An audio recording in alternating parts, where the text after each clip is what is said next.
Assalamualaikum warahmatullahi wabarakatuh. Innal hamdalillah nahmaduhu wa nasta'inuhu wa nastaghfiruh wa na'udzu billahi min syururi anfusina wa min sayyiati a'malina. May yahdihillahu fala mudhillalah wa may yudlilhu fala hadiyalah. Asyhadu an la ilaha illallah wahdahu la syarikalah wa asyhadu anna Muhammadan abduhu wa rasuluh la nabiyya ba'dah. Pertama-tama, puji dan syukur kita kehadirat Allah Subhanahu wa taala karena berkat limpahan rahmatnya kita masih diberi kesehatan sehingga dapat belajar mengenai akhlak dan ilmu tasawuf. Kedua kalinya sholawat besertakan salam tak lupa tetap tercurahkan kepada junjungan kita baginda Rasul Muhammad SAW. Semoga kita mendapatkan syafaatnya hingga yaumil akhir. Kepada yang terhormat Bapak Irfan SHI MSY dan kepada teman-teman yang berbahagia. Di sini saya dari kelompok 1 yang beranggotakan saya sendiri, nama Faiz Khairul Umam dengan NPM 21210100081 dan Ogi Mursyid Dauha dengan NPM 21210101009.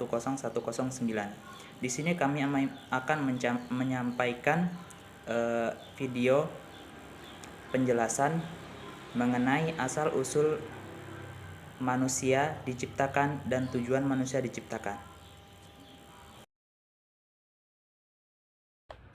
Asal mula manusia diciptakan. Dari zaman dahulu hingga pada saat ini masih banyak para peneliti yang masih mempertahankan tentang asal-usul dari manusia yang diciptakan oleh Allah di atas bumi ini. Hingga pada saat ini sudah ada beberapa versi mengenai hal tersebut. Ada beberapa tahapan kejadian manusia diciptakan, diantaranya adalah: yang pertama, proses kejadian manusia pertama, Adam. Kedua, proses kejadian manusia kedua, Siti Hawa. Dan yang terakhir, proses kejadian manusia ketiga, keturunan Adam dan Hawa.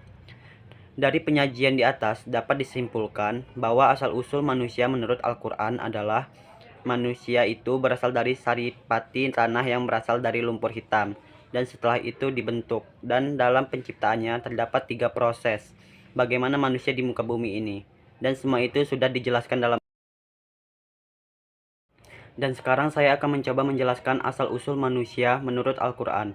Di antara sekian banyak penemuan yang sudah didapatkan oleh para penelitian dalam bidang ilmu pengetahuan dan teknologi yang semakin hari semakin canggih, akan tetapi masih ada satu permasalahan yang hingga detik ini masih belum mampu ada jawaban dari manusia secara tepat dan benar. Dan masalah itu adalah asal-usul dari adanya manusia. Tujuan manusia diciptakan. Segala sesuatu yang Allah ciptakan, baik di langit maupun di bumi, pasti ada tujuan dan hikmahnya. Tidaklah semata-mata karena hanya suka-suka saja, bahkan seekor nyamuk pun tidaklah diciptakan sia-sia. Tulisan singkat ini akan membahas 2 tujuan utama penciptaan manusia. 1. Mengilmui tentang Allah. Allah menceritakan bahwa penciptaan langit dan bumi agar manusia mengetahui tentang maha kuasa Allah Ta'ala, bahwa Allah lah pemilik jagat raya ini dengan ilmu Allah yang sempurna. Tidak ada satupun yang terluput dari ilmu dan pengawasan Allah, karena ilmu Allah meliputi segala sesuatu. 2. Untuk beribadah kepada Allah.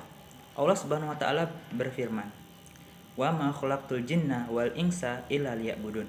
Yang artinya, dan tidaklah aku menciptakan jin dan manusia melainkan supaya mereka menyembahku. Quran Surat Az-Zariyat ayat 56. Ayat di atas menjelaskan bahwa tujuan diciptakan manusia adalah untuk beribadah, hanya menyembah Allah semata.